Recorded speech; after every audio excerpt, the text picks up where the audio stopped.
An arrest 14 days in the making. How Pennsylvania law enforcement finally tracked down an escaped killer on the run. Nobody seemed to care. Food truck workers fed up the break-ins overnight that targeted several in Northwest Austin. And today marks our coolest day in months. How long the cooler weather and rain sticks around. Well, the woman linked to an alleged extramarital affair with suspended Attorney General Ken Paxton was scheduled to take the witness stand. Now, she is one of the most anticipated witnesses in this impeachment trial, but there's been an unexpected development. Ryan Chandler is live at the state capitol for us tonight. So, Ryan, we know Laura Olson has been waiting several hours to testify. Can you explain what's happening? Well, that's right. Daniel, Britt, good evening. We've just learned of some late breaking news here. We were expecting Laura Olson to testify all day as to the alleged extramarital affair that she had with Ken Paxton. In fact, she was spotted at the Capitol early this morning, but Lieutenant Governor Dan Patrick just came out and said that while she is present tonight, she has been deemed unavailable to testify, at least for the time being. She may be coming up at a later date, but the prosecution's time is already running thin. Meanwhile, today, most of the day's testimony has been made up of a young man named Drew Wicker. He was Paxton's personal assistant and has perhaps spent the most time at Paxton's side of any of his staffers over the last few years. And he testified that Paxton asked him to do a lot of personal tasks, including some of his testimony covered renovations to Paxton's home. The articles of impeachment allege that Nate Paul, Paxton's friend and campaign donor, who is at the heart of these impeachment charges, they say that he paid for those renovations in return for legal favors from the Office of the Attorney General. Wicker said that he raised concerns about that with Paxton, but lead defense attorney Tony Busby fought to introduce evidence that he says shows the Paxtons paid for their home renovations all by themselves. We've proven that the countertops were not altered in any way, haven't we? The countertops appear to have not been altered. The cabinets have not been altered in any way, have they? It would appear that way, yes, sir. The man that was with General Paxton more than anyone else is testifying under oath that you have no evidence, no knowledge that Nate Paul ever did anything for General Paxton other than buy a lunch. Isn't that true? That is correct. So you see that so much of this trial hinges upon both the quality and the quantity of evidence, and counsel on both sides has been fighting tooth and nail all day to try to admit their favored evidence. That has led to something of a holding pattern here tonight as they meet behind closed doors to try to hash out some internal problems. We expect them to go till about 6:30 or 7 tonight, with arguments wrapping by tomorrow. We'll bring you the latest when we have it from the Capitol. I'm Ryan Chandler. Britt, Daniel. We know you'll be watching, Ryan. Thank you. You can watch the entire Senate trial each day on our website, KXAN.com. Check out the Paxton impeachment section. All right, we still got Kristen in for David tonight, and we got a little bit of rain out there. How perfect was it? Yes. Yeah, it's like you just want to go outside and let the rain hit your bones. You know, my 3-year-old said, "Oh, there's clouds this morning. Thank you, clouds." And I thought, "Thank you, clouds. You're bringing rain." Thank you, clouds. I Very like nice that. way to say it. Let me show you what's going on, because we are so grateful that finally the skies opened up, brought some rain, although light, to the Austin Metro. Still have storms and showers moving in over the hill country. Some of those could get a little rowdy with lightning. We'll watch it closely. What we've got falling over Travis County is very light, but every maybe 5-10 minutes you'll need to use the windshield wiper. It's nothing that I think is going to cause too many problems, but here's where we've got a little bit more meat on the bone with the rain showers. Out towards Mason, you can see some of those storms just to the south of the city actually producing quite a bit of lightning, some brief heavy rain. For those who maybe take 87 out towards 29 too, a few extra minutes to allow yourself to slow the speeds on your way home. Temperatures glorious 70s and 80s. I mean, Mabry didn't even touch the 90s today, all courtesy of the rain and the cooler temperatures with the cloud cover. And it's going to get better, friends. If you have not seen rain yet, it's coming. More on that here in a few minutes. All right, Kristen, thank you very much. Well, food truck owners in Northwest Austin in a food park pulled into work this morning to find broken glass, damage to doors, and cut locks. Our Nabil Ramadna talked to workers who say this isn't the first time. Pad Thai, Pasi. There's a lot of food to choose from at the Hamilton Food Park off 183 north of Breaker Lane. I love to see people happy to eat my food. But Wednesday morning, Here, they made several attempts to cut the log. many of the business owners showed up to find damage. He cut them all, trying to get in the window. Erica Guerrero owns Sopa de Fideo. She showed us this video of a man using bolt cutters to cut her locks on her windows. He couldn't get in, so he moves on to another business. This one, it locked through and he cut. This food truck owner wished to remain anonymous, but she had her locks cut, windows smashed out, and tip jar taken. I lost my money today. I can't open until I fix everything. Both owners called police, but Guerrero says she was not happy with the response. 7 to 10 days, thank you and goodbye. It's not a whole lot that they offered to do. She says she feels unsafe and is just trying to make a living. She fears waiting for a detective will only mean others become victims from the same person. Mostly, I feel sad. I feel sad that this is what we've, this happens. This is okay. We asked Austin police about the incident and about crimes targeting food trucks overall. They didn't answer our questions, but Guerrero says she's noticed more issues in the area lately. I would definitely like to see a lot more of a police presence in the area. She's looking into private security, but for now, it's back to work. She's hoping someone stops the criminal before he strikes again. It's a setback for us, for all of us. Nabil Ramadna, KXAN News. And we looked into this story after a viewer alerted us to the overnight break-ins. If you have something you'd like us to look into, you can always send us an email to reportit@kxan.com. Nearly 2 weeks after escaping from prison, the murderer who had Pennsylvania on edge is now back in custody. NBC's Chris Pallone shows us how they finally caught him. Early Wednesday morning, people in Chester County, Pennsylvania saw the pictures and heard the words they've been anticipating for 2 tension-filled weeks. I'm proud to announce the subject is in custody. Repeating, subject is in custody. Police captured convicted murderer Danilo Cavalcante in the woods near South Coventry Township, some 20 miles from the jail he escaped from. They were drawn to the area by a burglar alarm Tuesday night. A heat-seeking camera on a helicopter honed in on the escapee, and police were able to quietly surround him. And shortly after 8 a.m., tactical teams converged on the area where the heat source was. Cavalcante did not realize he was surrounded until that had occurred. Authorities say Cavalcante, armed with a stolen rifle, made one last run for it, but a police dog made a big assist in the capture. He began to crawl through thick underbrush, taking his rifle with him as he went.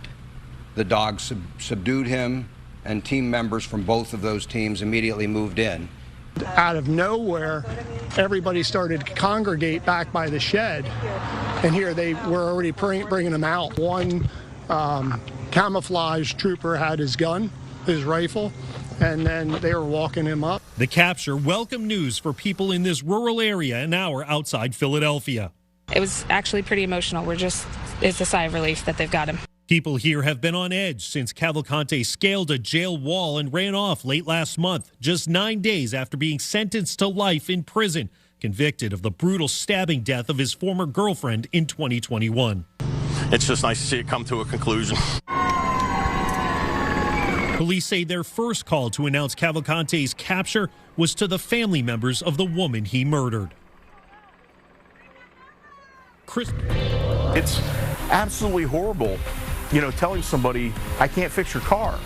Ahead, almost 150,000 auto workers on the verge of strike. How your next visit to the mechanic or car dealership could be affected if they walk off the job. Plus, senators brainstorm how to regulate the ever-growing artificial intelligence industry at Congress's first ever AI Insight Forum today. And next, run aground. The crew on board this cruise ship stuck in the remote North Atlantic moves to Plan B after their first attempts to get moving failed. An explosion and fire at an oil and gas facility in North Texas injured at least one person today. Wise County fire crews responded to the fire around 7 this morning near Decatur, and firefighters with the Decatur and Wise County fire departments worked to put out the flames, which looked to be contained to one of the storage tanks on the property. Well, still stuck, this luxury cruise ship carrying more than 200 people continues to sit hundreds of miles off the coast of Greenland after running aground on Monday. Now, the good news is the passengers and crew remain safe on board. The bad news is that high tide failed to free the vessel as the ship's crew had hoped, and it's stuck in a very remote part of the North Atlantic. A fishing vessel owned by Greenland's government is on its way and will attempt to pull the 100-meter ship free at high tide. If that doesn't work, the nearest Danish naval ship is on its way too. That rescue vessel is expected to arrive as soon as Friday. Imagine calling your boss and saying, I can't come back. The ship is stuck, right? Yeah, extra vacation time. Hey, we are so happy to see these numbers, not only not in the 100s, but in downtown Austin, not even in the 90s today. We topped out at 89 at Mabry Airport, a little hotter at 91. Rain and cooler temperatures to come. More on that here in a few minutes. Tech leaders, including Elon Musk, descended on D.C. today for the first AI Insight Forum. As NBC's Alice Barr reports, it comes at a time when Senate leaders are pushing Congress to pass legislation to regulate artificial intelligence. From Elon Musk to Mark Zuckerberg, Bill Gates, and Sam Altman of ChatGPT, the biggest names in tech gathering on Capitol Hill today for a debate on one of the biggest tools and trials of our times, the growing role of artificial intelligence. The consequences of AI going wrong are severe. So we have to be proactive rather than reactive. Senate Majority Leader Chuck Schumer and Republican Mike Rounds leading the first in a series of AI Insight Forums about how Congress can regulate the fast-moving industry. Putting guardrails in place to deal with issues like bias and worker education and jobs. AI is not going away. It's going to be here for a long, long time. Since ChatGPT burst onto the scene late last year, demonstrating AI's ability to closely mimic human conversation, the world of artificial intelligence has raised powerful possibilities and existential angst. Dr. Alex Alonso studies the impact of AI on the workforce. The ability that AI has to economize, to make things more efficient, and to automate specific processes, it certainly has an impact. Workers should do their best to actually develop the skills so they don't find themselves in that position. Democratic Senator Elizabeth Warren and Republican Lindsey Graham are pushing legislation to create a new tech regulating federal agency. These giants aren't just big. They are big and they kill competition. And that means they kill innovation. Rare bipartisan agreement about the need for AI guardrails as leaders eye the potential impacts on everything from spreading disinformation to national security. From Capitol Hill, Alice Barr, NBC News. Hurricane Lee is making its way across the Atlantic today, expected to impact New England and Atlantic Canada as early as Friday. Now, Lee is expected to hit Bermuda first with strong winds and rain by early tomorrow. Lee is already producing high surf and intense rip currents across much of the East Coast. And we know, Kristen, you've been watching this as well. Not going to hit us in any way, shape, or form, right? Not Texas, yeah. No impacts to Texas, but New England, yeah. New England could get glancing blow, if you will. Let me show you where this storm is expected to go, because it is a Category 2 storm expected to weaken. We do have some watches up for Bermuda, some warnings up as well, just because it will get close. And this storm is big. I mean, in its prime, it was a Category 5, but it's going to slowly weaken as it continues to move north. We do have some tropical storm watches up for parts of New England. I mean, we're looking at a few feet of storm surge, some rip currents, high swells, heavy rain, gusty winds, all of that here as we get into the weekend along the northeast. As far as direct landfall, maybe out towards Canada, but this is going to be far from home. What we're seeing right now, not tropical in nature, but hey, we don't even care, right? We just want it to rain, and that's what it's doing right now in the hill country. Got a little bit of light rain down here in Travis County. Strongest storm I'm looking at is right over Hilda here, Hedwig's Hill, right along 87. Not severe, but some lightning, heavy rain too will bring down visibility along 87. We're going to be watching that closely, but these rain totals will come up because of that. Already seen just north of Mason, about 1.25 inches. Most of us since midnight have seen only light rain, but these numbers will change, and I'm thinking in a big way over the next several days. Tonight, 73, a 50% chance of storms. We're going to continue to roll those rain chances into tomorrow, 50 to 60%. depending on the timing of when those rain showers move in and out, could really influence the temperatures like it did today, right? Didn't even see the 90s here in Austin. It was beautiful. But when it comes to the rain, it's possible we see a few more storms and showers between now and the later part of this evening, especially since those storms look to keep on chugging out in the hill country. This model's struggling with that, but I like what it's showing tomorrow. Tomorrow, we start with a cluster of storms and showers potentially impacting your morning commute, so not a bad idea, parents, to factor in extra 5-10 minutes to get the kids to school safely. Pickup time might be influenced too by this second round. And as we talked about yesterday, it's not one big storm sweeping through the state. It's a stationary front and these little disturbances that are rolling in. So it's rounds of rain expected today, tomorrow, and then again as we get into Friday. Saturday also looking wet with rounds of rain. Sunday we start to taper the rain chances. I'm thinking by Monday there won't be a whole lot left. But between right now and the end of the day Saturday, we've got some good looking rainfall potential. Generally speaking, anywhere from about a ½ inch to 1 3/4 inches.